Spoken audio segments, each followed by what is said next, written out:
Just going to wait a second for attendees to join.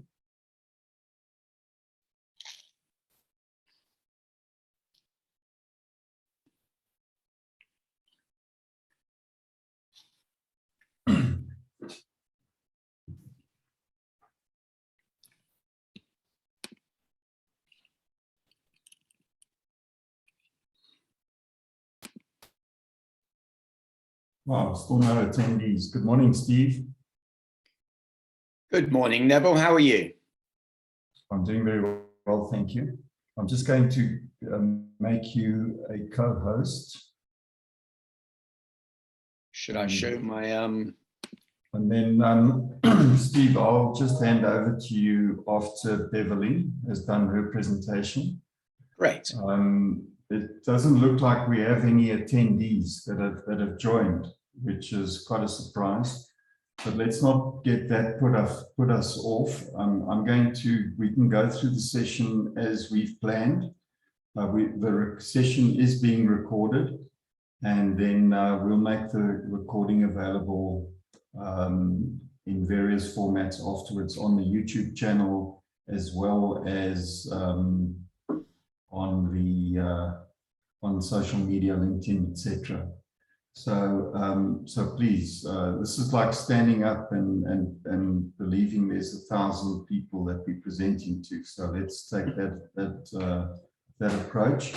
I'm going to just we're going to cut this first part out, by the way, and then we'll get going. Can I just check, can you see my main slide or presenter notes? No, I'm just seeing you. That's because I haven't... just the video feeds at this stage. That's because I haven't shared my screen.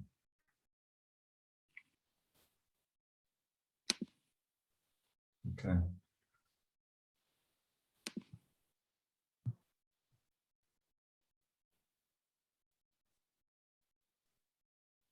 Main slide or presenter slides? Presenter slides. Presenter. Okay, that should be it. All right, good morning, good afternoon, everybody, wherever you are. If you're listening to this recording, then good day to you too. Today's showcase on the 16th of March, we have a packed program. We've got 3 companies that will be joining us. For those of you that are not aware of who BPESA is the recognized industry body for the global business services sector in South Africa, and is involved in various programs that includes the upskilling of skills and resources. BPESA is heavily involved in ensuring that unemployment is addressed directly, that we're attracting business to South Africa, and that and in the process, South Africa last year was announced and awarded the #1 destination for global business services and outsourced services in the world. So certainly the country is doing something right, and we're very excited. One of the benefits that BPESA has for its members is to create an environment and a platform for us to grow the industry, but also to make sure that the industry is supported and in a way that that can support the growth that we're experiencing. Today we have 3 member companies that are going to be joining us on this call. On this showcase series, the showcase is a platform that we have established for our members, specifically our vendor partner members, to explain to and to position their services and their offerings to the sector. This morning we'll be joined by Level X Youth, and I'm going to be introducing you to both Beverly and Diane shortly. That'll be followed by DigiBlue, and Steve Burke from DigiBlue will be taking us through his offering. And then finally, last but not least, I'll be handing over to Suresh and to Chimani from Yongi Data. And then right at the end, please, if there are any questions, you could post those in the Q&A, and then we'll be answering those questions at the end. So I'm going to stop sharing and then do an introduction to Level X Youth. And it gives me great pleasure to introduce Beverly Suisa, and who's the head of business development and a director at Level X Youth. She started a career in recruitment at Afrizan People Intelligence, moved into corporate where she headed up recruitment for Westbank. She has a passion for youth unemployment, especially among the youth of South Africa. And she has been working with youth initiatives for over 10 years and now drives the non-profit company Level X that acts as the catalyst for socioeconomic change in South Africa. Beverly wishes to make a difference to the youth of South Africa through uplifting them, helping them gain experience through experiential learning, and ultimately launching their careers. It gives me great pleasure to hand over to you, Beverly, and then you're also supported by Diane, who I'm sure you will bring into the discussion when required. So over to you, Beverly. Thank you so much. Put up your slides in the meantime. Thank you, Neville. I'll put it up now.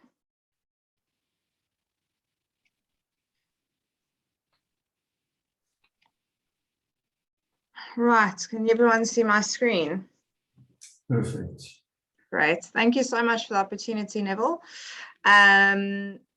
Yes, so Level X Youth, we are a non-profit company, and like Neville said, the company originated to assist and facilitate unemployed youth in obtaining employment.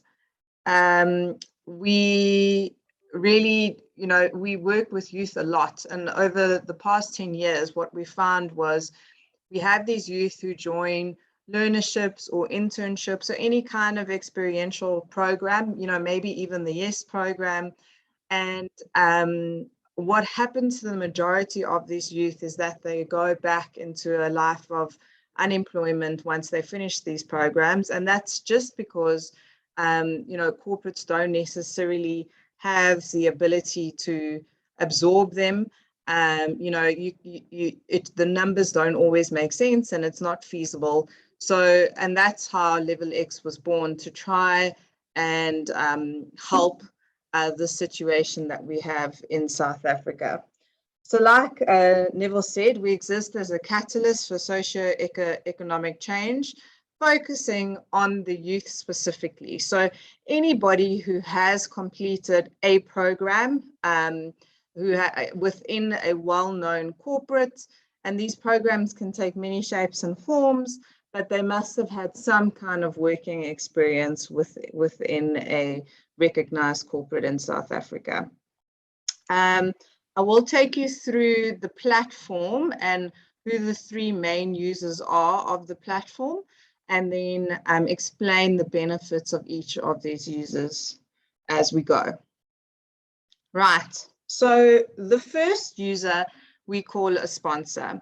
So these are basically corporates who have employed these youth or learners for a period of time, and the program of these youth are coming to an end. So what they're able to do is, a sponsor is able to upload the very best learners that they can recommend onto the platform. There's a small fee to upload these candidates onto a platform. So the system works with credits. So you can buy 1 credit for 750 Rand. It's staggered, as you can see on the screen. 15 credits would cost 6,750 Rand. And for each of these credits, a credit it gives you the ability to upload 1 learner. The benefits for the sponsor. So once you have uploaded these youth or learners onto the platform, these youth and learners are then available to obtain employment through our employer companies that have access to the platform. And if they obtain employment, they're then able to secure a future, and our sponsor is then able to claim the absorption points, which is so needed in their BEE scorecards. The other benefit is that we are a non-profit organization, and so any kind of spend, whether it's 750 Rand or 6,000 Rand, any spend that you spend on the platform counts towards your socioeconomic development BEE points, or some people call it CSI points. So, you know, it's kind of a win-win-win in all situations. This is just a little bit of a screenshot of what it would look like if you had to go into the platform as a sponsor. You really only need to load your very basic details. And when you load the youth, that's all that's required from a sponsor: an ID number, name, surname, email, phone, gender, whether they have a disability, and you need to write a recommendation. And the reason we want to put youth on the platform that are highly recommended is because we want to ensure that this platform remains curated, that you know, that the corporates who are sponsoring these youth are willing to put their name behind these youth, and so that the employers know that they've got access to highly recommended youth, and they know what kind of quality they can get on the system. Right, our next user is the employer. So these are organizations who are looking to hire qualified youth who have got some work experience. There are no hiring fees involved.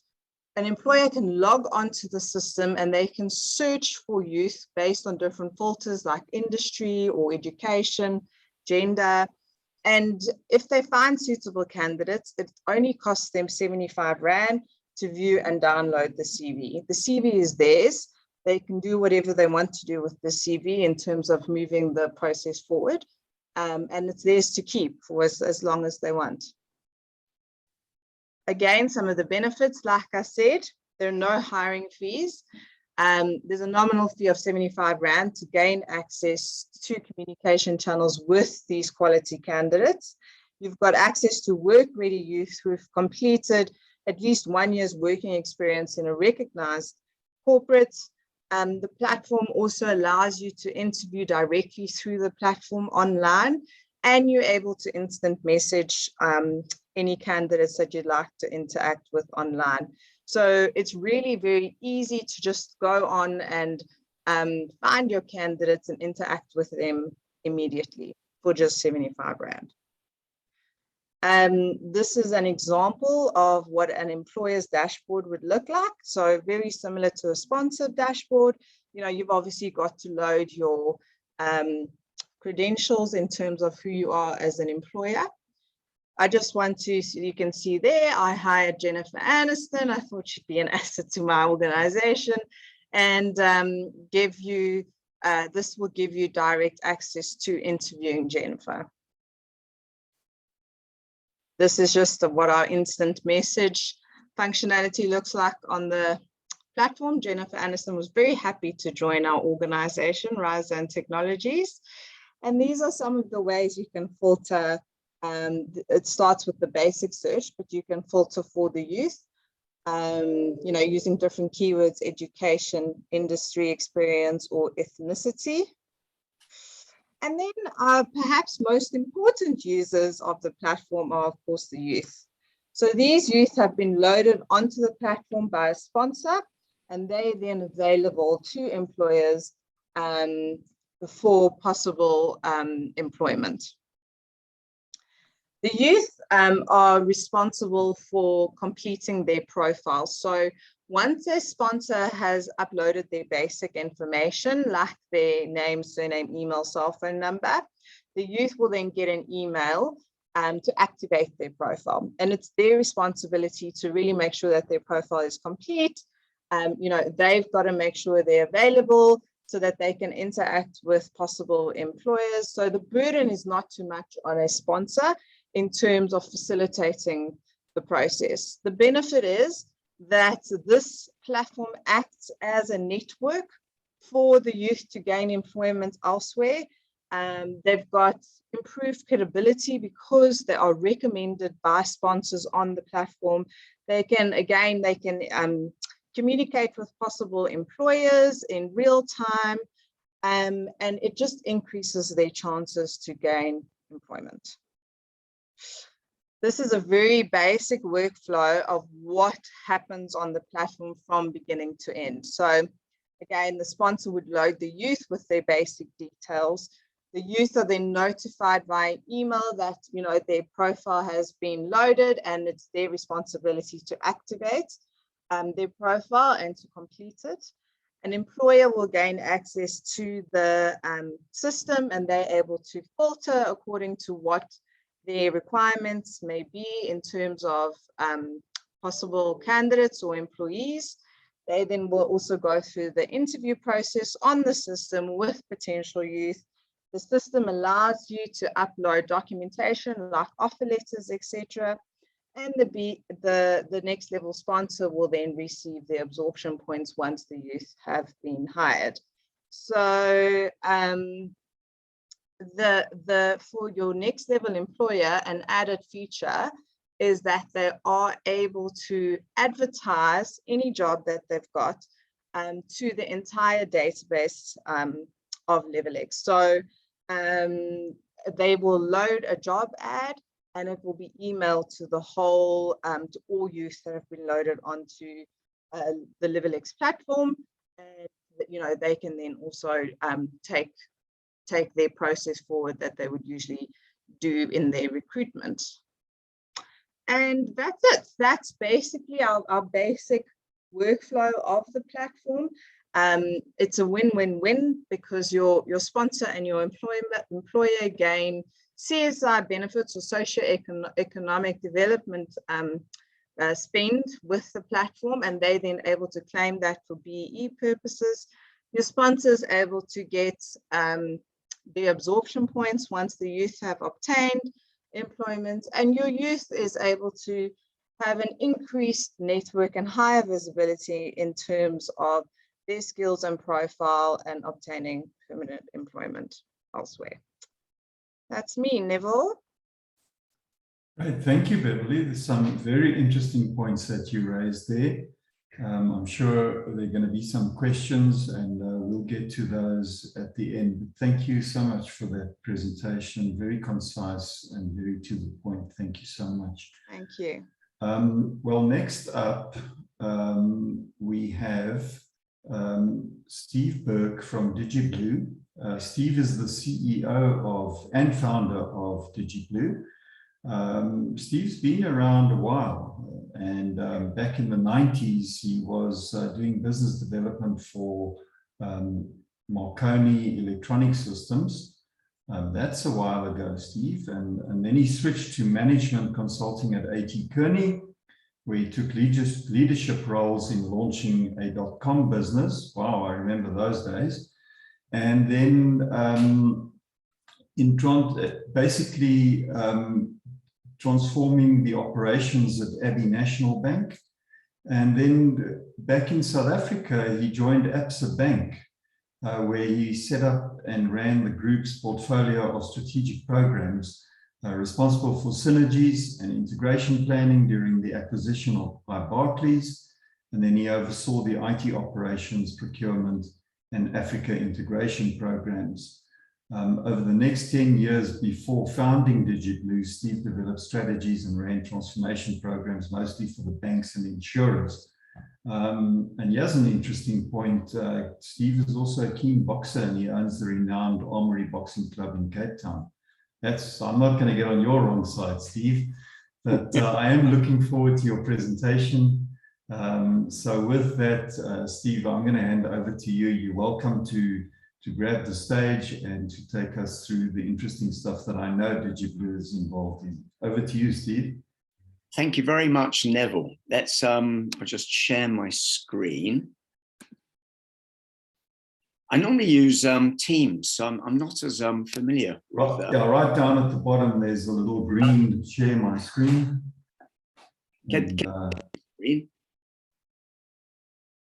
Is my screen sharing?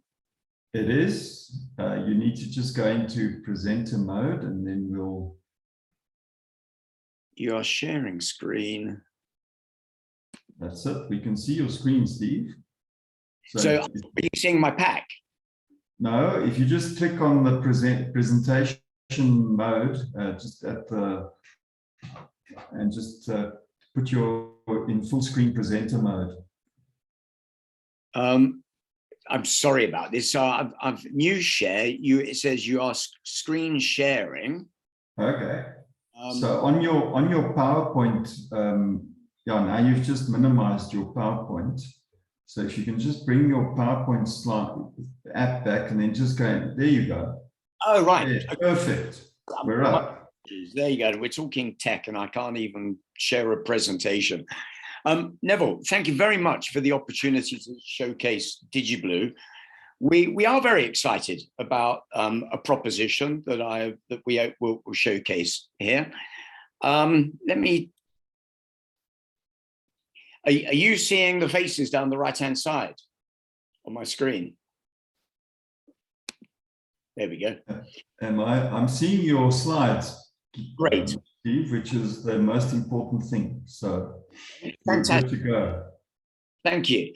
So DigiBlue, we were founded in 2014 as initially a management consulting firm, doing a lot of work in financial services and with a strong process orientation. In 2016, we became wholly specialist in RPA, in robotic process automation. We thought that was a big thing. I saw it as not being dissimilar to the dot-com days and enabling new business models by automating businesses and innovating the business and operating model. What I didn't really appreciate at the time was RPA itself was merely a step on a journey towards intelligent automation, which really is joining AI with automation capabilities. And the practical impact of that is that it opens up use cases all the way from customer engagement through to fulfillment. And the essence of what we do, especially on the automation side, is replicate the work that human workers would otherwise be doing.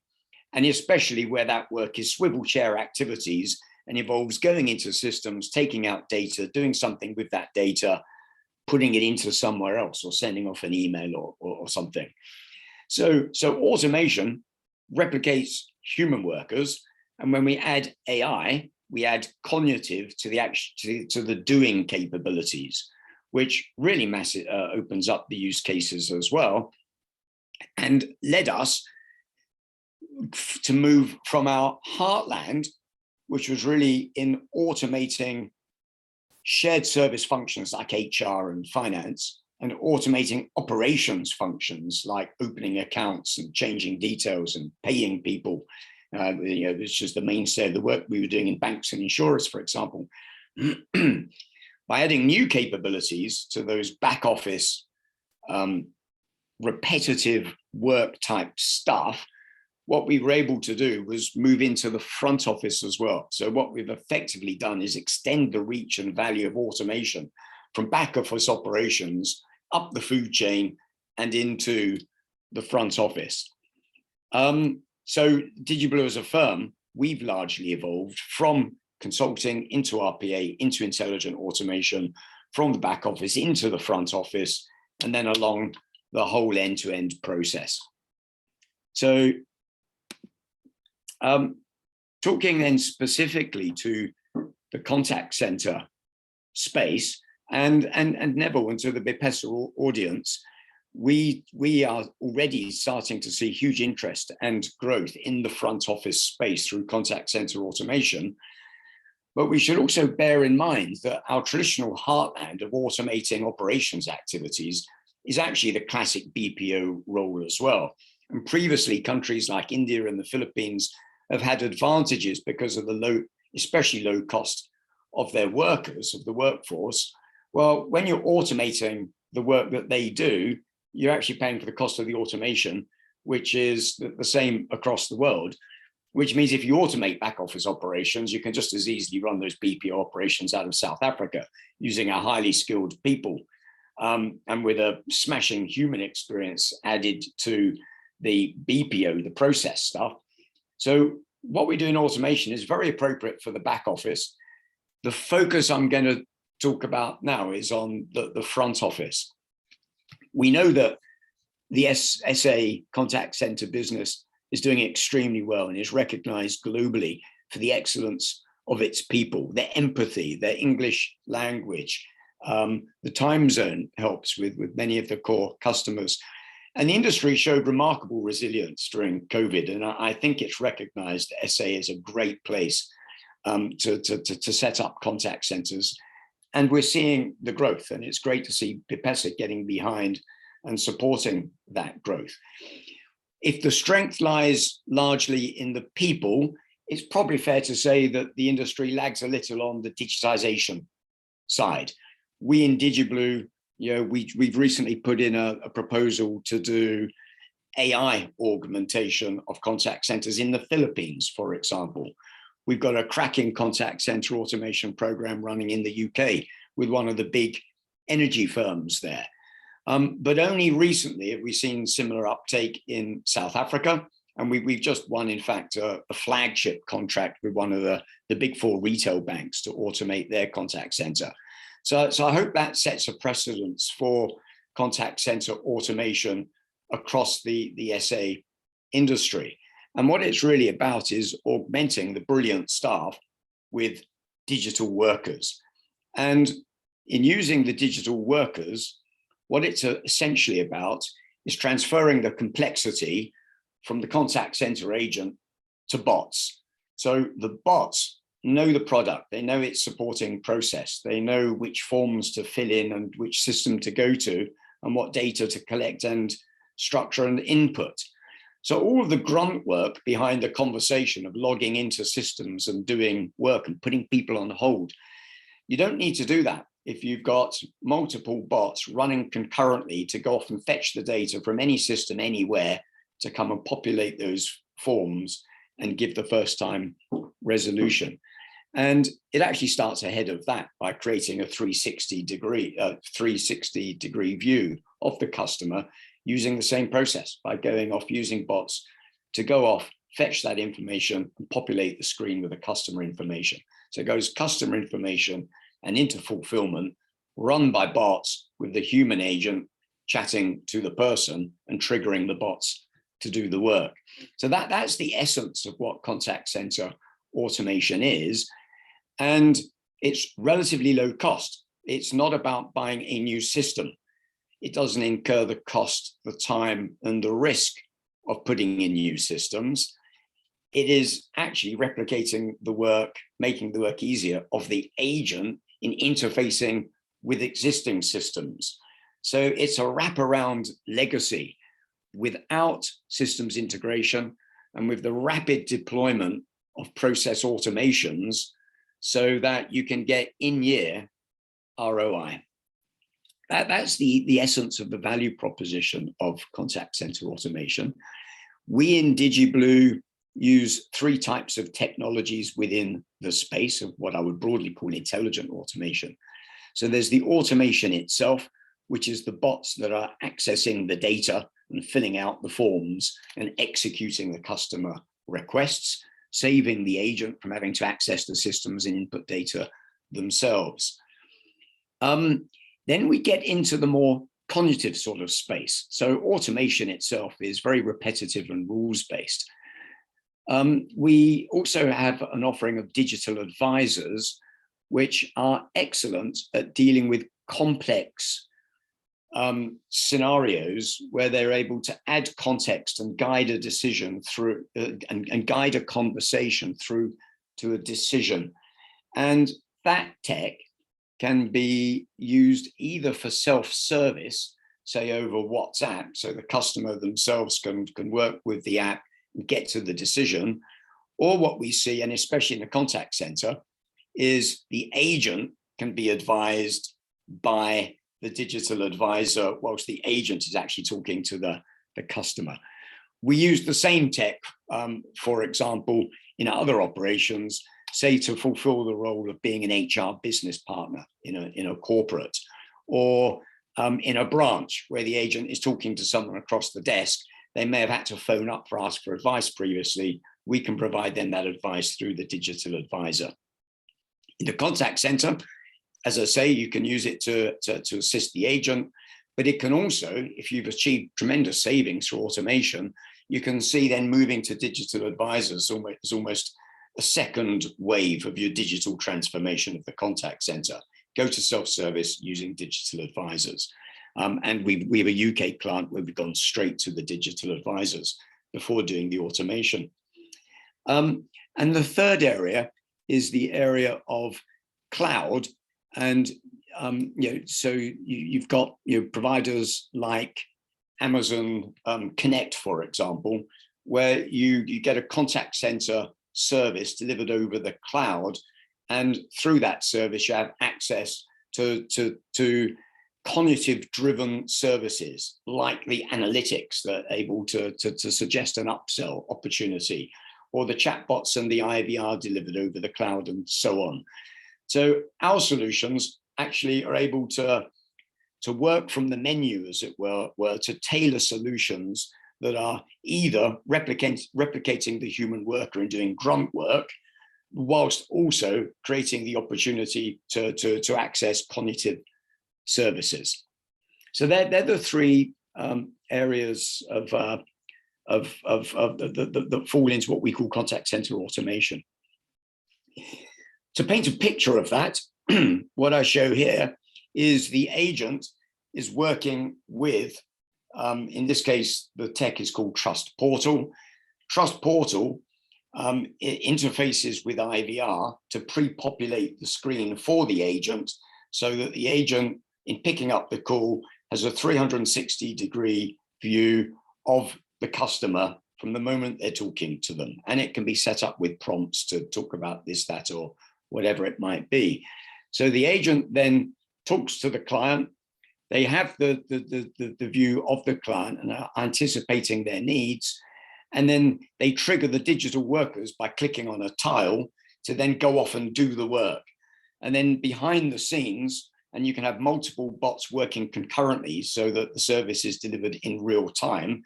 If you look at the right of the screen here, the bots are interfacing with whatever systems, typically with the core CRM systems, but especially going into the back office so that the fulfillment can be delivered in real time.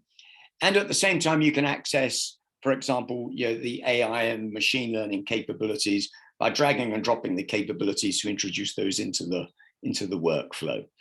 So you've got Trust Portal there is the conductor pulling it all together, and it's tasking bots to go off and capture the data, applying the rules to that data, getting to a decision, executing on that, and then wrapping up the call.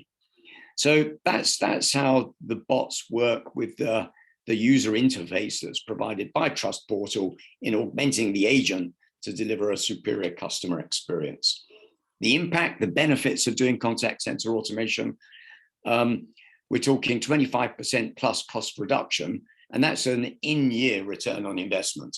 It's very fast to implement, and the savings are very significant, largely driven by the 25 to 50% reduction in the average handling time. We typically, in working on a business case, will suggest it's 30%, but as you can see, we can go up, it can be as high as 50%. That reduction in the handling time leads to an improved customer experience, but the customer is also not getting messed about. They're never put on hold. They're never having to wait whilst the agent accesses a system, because the bots are working so fast behind the scenes to go and pop up the forms and fill in the data and prompt the agent with what they should say. So it leads to a much richer conversation.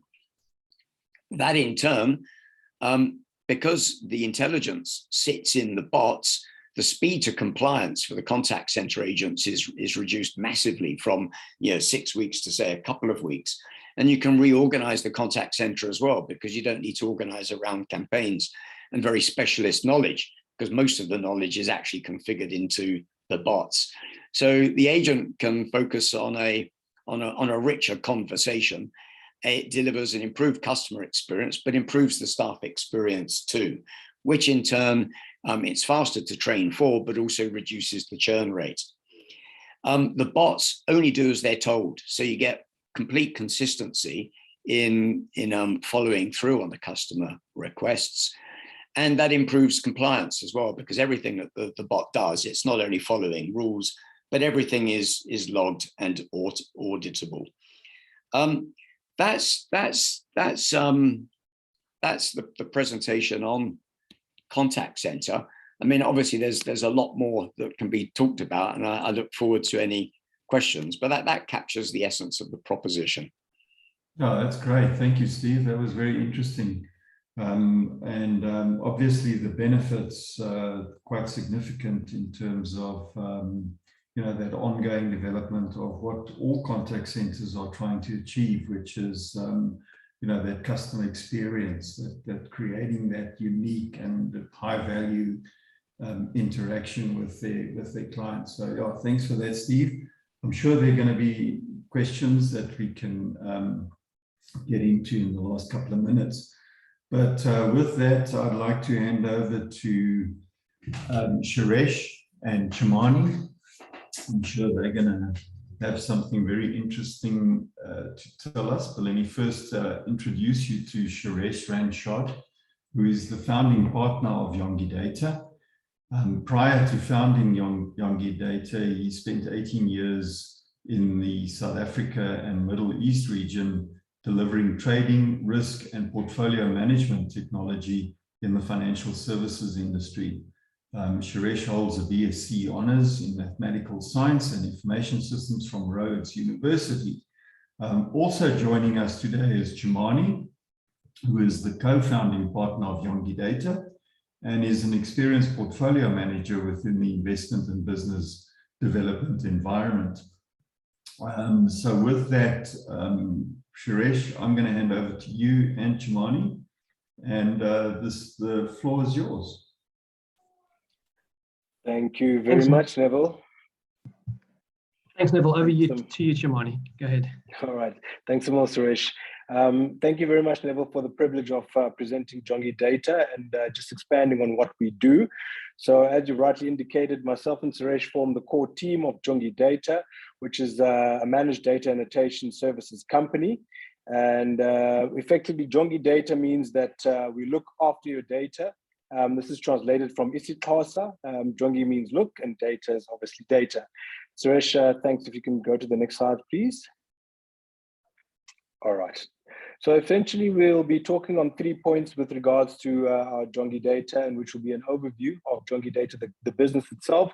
We'll talk to data labeling and annotation for artificial intelligence, and we'll get into what we believe is a very corporate or social responsible element of what we do, which is the Swarm Hub operational model, or framework rather.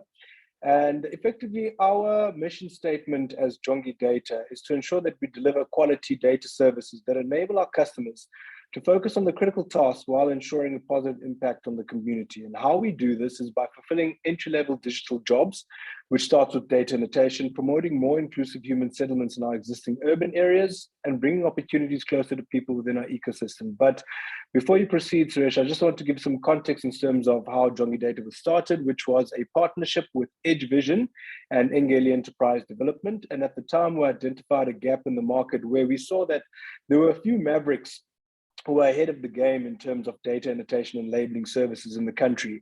And we believe that with data annotation sitting at the base of the pyramid when it comes to data services, that this presented a good opportunity for young people to participate in the world of ICT with by training them with basic data annotation or labeling skills. But more than that, we wanted to enrich their lives by including a skills development aspect in what we do, which would effectively be, give them opportunities to leave the data or leave the Jongi data environment and be able to effectively look for work and gainful employment within the ICT sector. And with the gap that we realized in terms of Jongi data as well, we saw that, over the years, with the rise of AI modeling, big data, data analytics, that with the enterprises that were doing the modeling, they have very highly paid resources actually who were creating those models. And as a result, a part of the data annotation aspect of what they were doing effectively became almost grudge work for them, in the sense that it was time consuming, and also, for someone who was at that level, it became very, very difficult to justify why they would be busy with basic tasks like data labeling. And effectively, what we afford our clients and enterprises is the ability to enable those resources to continue to innovate within those environments. Thanks, Suresh. You can go to the next slide. So who we are is that we were started in 2020. We were based in what is now called Gqeberha, which is the largest city in the Eastern Cape.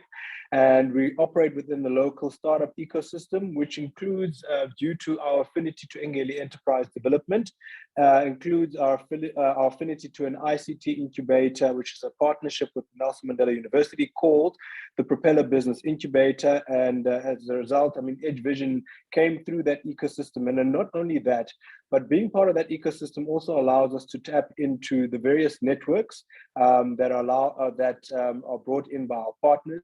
And most importantly, because of the partnerships that we have access to a very large pool of young people who are skilled and committed in terms of learning and embedding themselves in the ICT world. And very important within the data annotation service world is proficiency in the English language, which allows them to be able to provide our customers a slew of data services that is targeted at English-speaking language markets. And to speak to the partners effectively, Jongi Data, through its affinity to Mamela Yiva, which is a BPESA member, is part of the BPESA ecosystem. And as a result, I think we've been able to make tremendous strides by also including Harambee Youth Employment Accelerator as part of the partners. And how we see Harambee's value that they add to the partnership is in the sense that we're able to tap into the sayouth.mobi platform, which allows us, as we expand our model in terms of the Swarm Hub, which Suresh will get into a little bit later, allows us to geographically be able to locate the skills and the young people that we require to be able to execute our clients' campaigns. And with Propeller Business Incubator, I've already alluded to the fact that having them as a partner allows us to be able to tap into the resources that the incubator has by way of expanding and tapping into potential skills that we may need to either effectively dial in or create a bespoke solution for our clients. You can go to the next slide.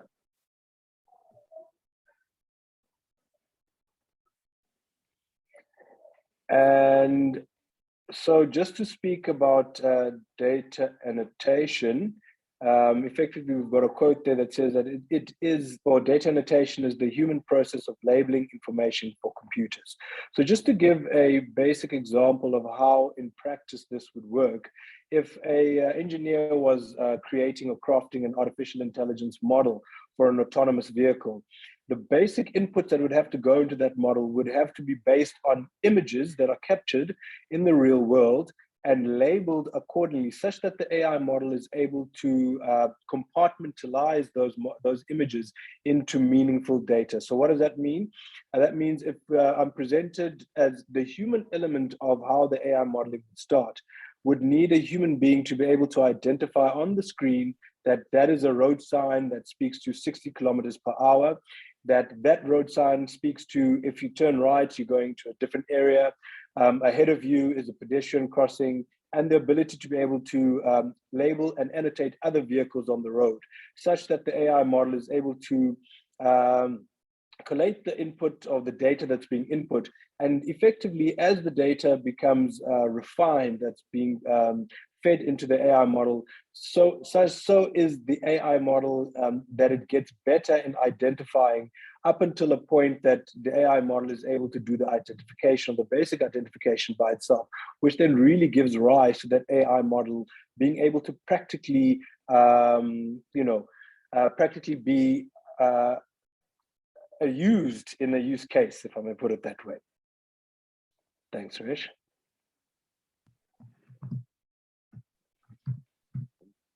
Okay, then I'll hand over to you, Suresh, in terms of the annotation services aspect. Good. Thanks, Chimani, for that. And thanks, Neville, for the opportunity to present this morning. So as Chimani mentioned, that annotation is essentially the human activity required to give data meaning. Computers, they're very good at what they do once they are able to process some sort of algorithm. But before processing an algorithm, there's a certain class of models which require machine learning. And during the machine learning activities, typically data is processed through some sort of iterative model, which will then try to take the various classes of data. It could be image data, it could be audio data, it could be text data, but essentially takes a class of data and then, or class takes raw data and then separates the data into various classes. What I have in front of us is essentially two sound deadening pads from the auto industry.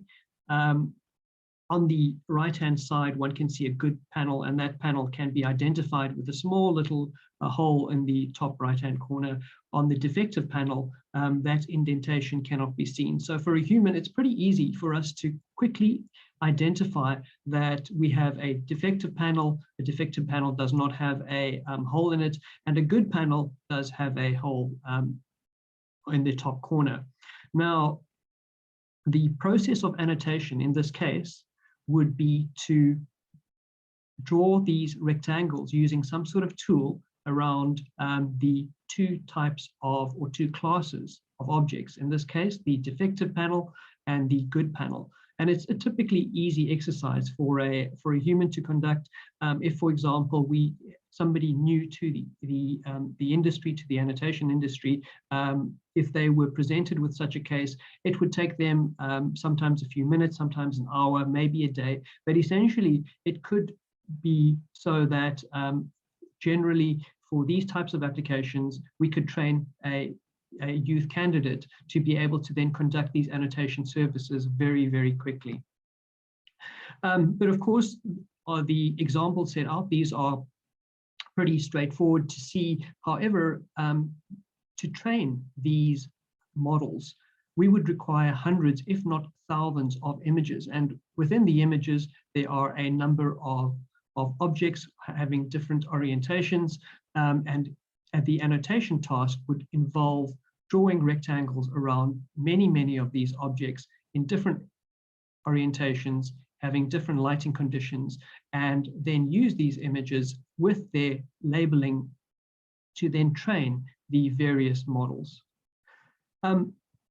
The AI workflow is quite vast, and depending on the level of integration, level of maturity of AI within an organization, they may conduct a number of these exercises internally, or they may have various teams, or they may outsource these exercises. So starting at the bottom of the pyramid, we have data identification and sourcing. So before one embarks on the trip of machine learning, one would then need to identify what needs to be captured, what data needs to be captured, where does it come from, and what kind of classes need to be identified. The following step is where Jongi Data has positioned itself as an organization. We see ourselves being positioned to aggregate, cleanse data, and then specifically the data annotation cycle comes through, where we will be able to work with the organization to then be able to iterate through some sort of process to give meaning to the data. Once the data has been annotated, there goes through some sort of augmentation. In the case of video feeds, for example, augmentation might be orientation, rotating an image. It also could mean artificially changing lighting conditions so that the data set, the source data set, could be reduced. In model development, this typically involves a team or an outsourced model that could be set up within the organization or in the cloud.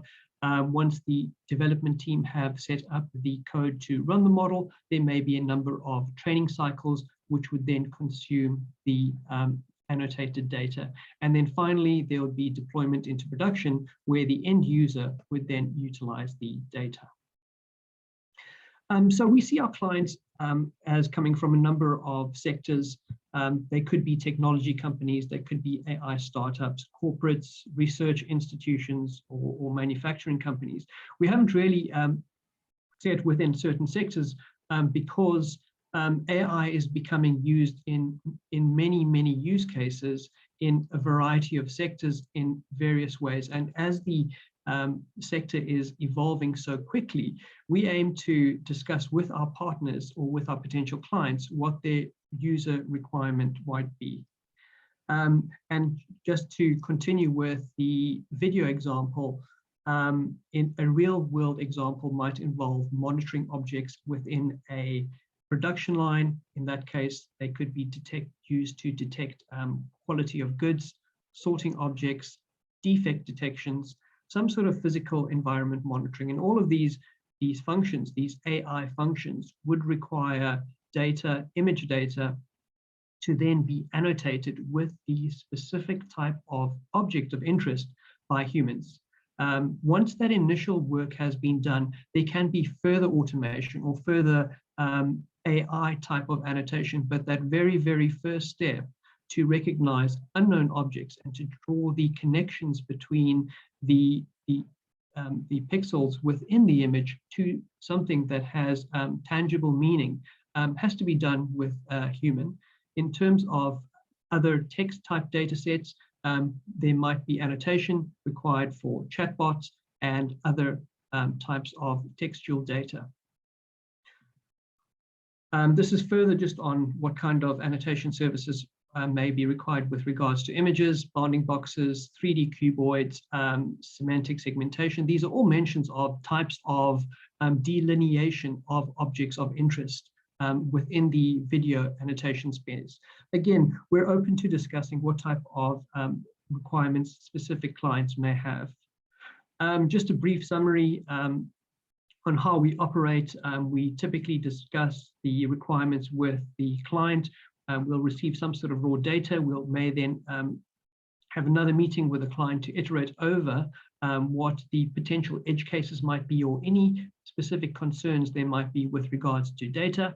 Then we move through to the annotation phase. We are open to using internal sources of tools, external sources of tools, and perhaps also work with the corporate to then develop custom tools to then streamline the annotation process. As mentioned earlier, we do have access to an ecosystem of startups and technology teams, which will then continue with the development thereof. And then finally, there may be some sort of manual verification to ensure that the data sets have been appropriately annotated. Just in terms of the operational model, and also kind of just to be respectful of the time, we pass through data sets to an annotation team. The team consists of labelers and reviewers. And then finally, the data set is then delivered to the client after that, that final review. Sorry, just to be respectful of time, I'll quickly run through the Swarm Hub concept. And I'll conclude after the slide, but essentially the Swarm Hub is our vision to include data services within a community and deploy those services within the community where we see it most being served. So for example, typically there may be travel constraints, there may be electricity constraint, data constraints, and we find that a number of our youth are excluded because they may not have access to, say, a device connectivity, and thereby unable to partake in the digital economy.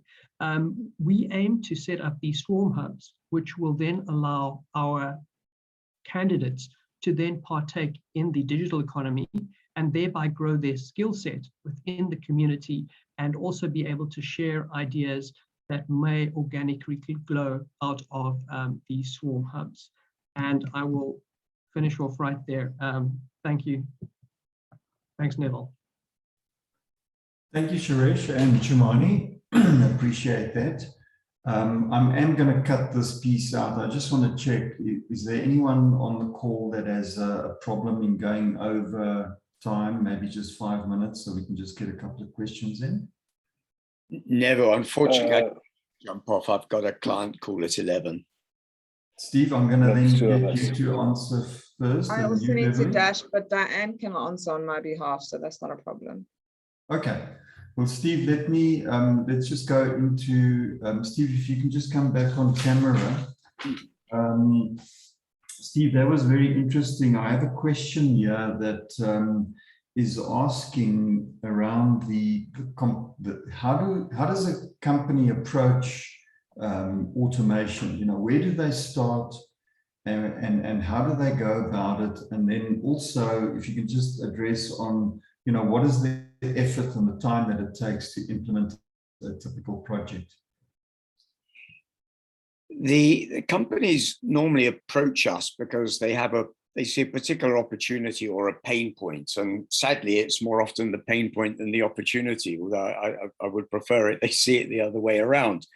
So for example, in contact center automation, by freeing up capacity and reducing churn, you can take on new clients or build new capacity without needing to recruit that many more people, because the bots are taking up the slack, as it were.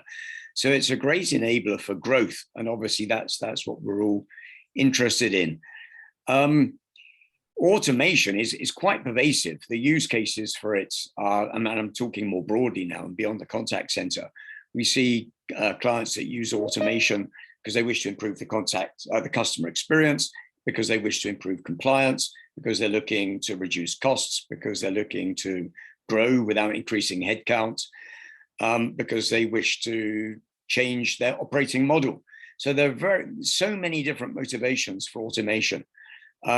The obvious one is reducing costs, but as I say, we think it's a lot more than that.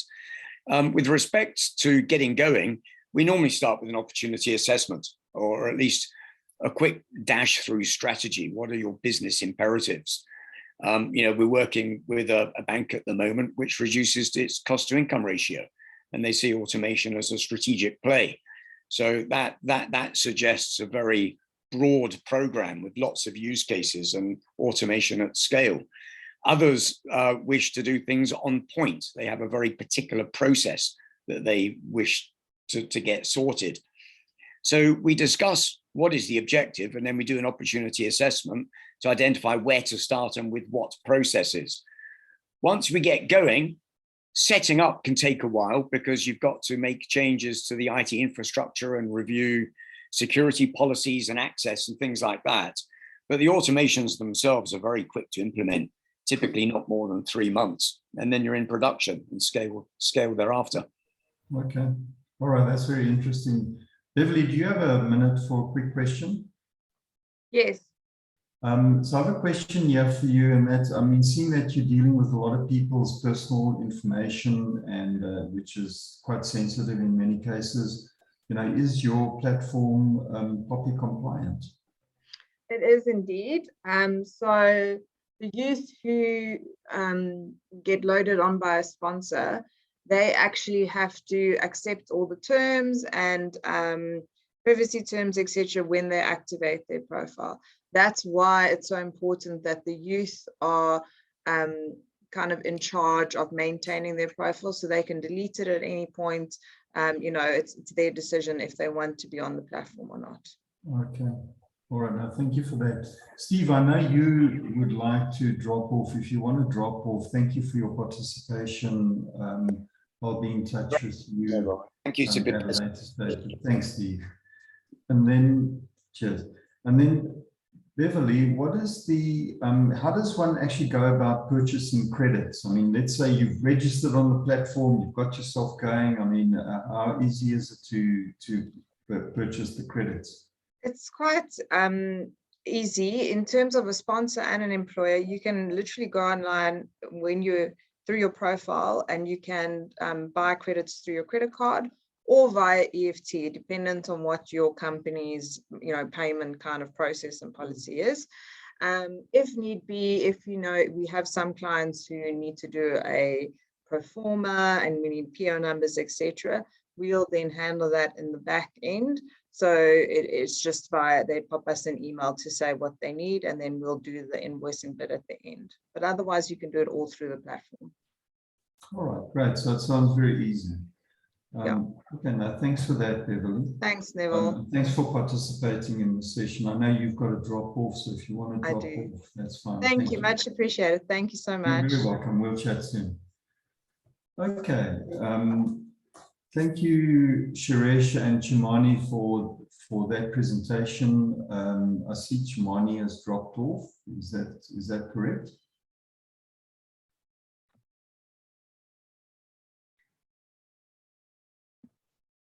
Hi, yes. Sorry, Chimani has just briefly dropped off. Okay.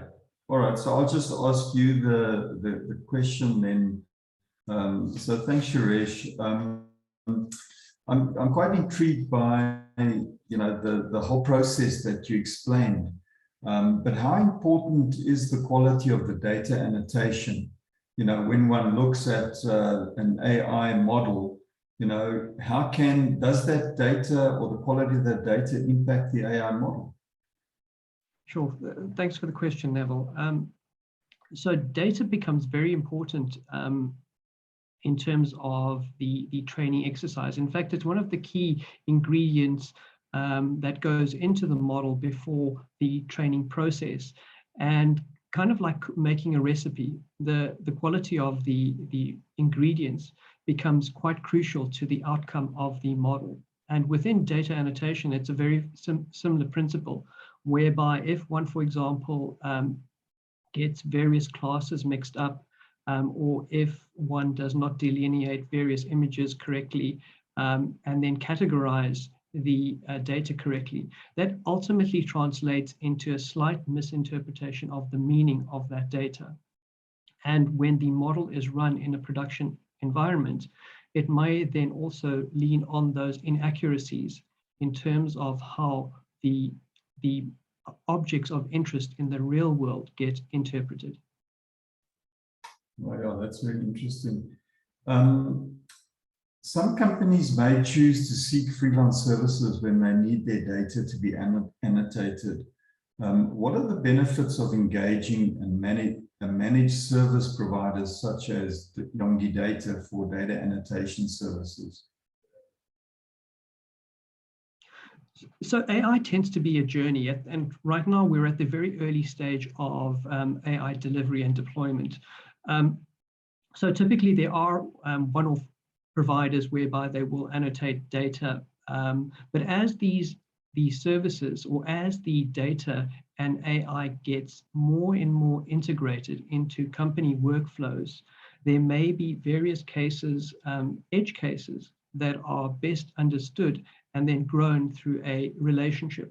So for example, if a company sets out and engages Yongi Data, we will work with them, work with their subject matter experts. We will understand what their particular nuances are with regards to data annotation, and then essentially be able to then converse with them on a regular basis, growing the knowledge around their specific use case, as opposed to one-off exercise with very many different annotators. And in that case, the data could get lost, or the interpretation of the data could get lost amongst many partners, whereby if one selects a partner like Yongi Data, we'll then be able to continuously work with our clients and then grow the relationship, thereby better annotating their data, creating a better service for the client. Okay. Just one more question that I have, Cherise, personally from my side, which I find quite interesting, is who owns the data? When you are annotating all this content on behalf of a client, at the end of the day, is Yongi Data able to build a library of data, or is that data actually owned by the company that you're working on behalf of? Sure. So at present, there are a number of open data sets available, and various companies may have different policies with regards to data retention, data sharing, and the administration thereof. At this stage, the data would most likely belong to the company. There may be some sort of services whereby we would ensure safe custody during the annotation process. At this stage, we would certainly work towards ensuring that the data of our clients is kept securely, and then return the annotated data in a specific format to our clients. Okay. No, great. Thanks for that, Suresh. I think that was very interesting. And I just want to thank everyone for participating in this event.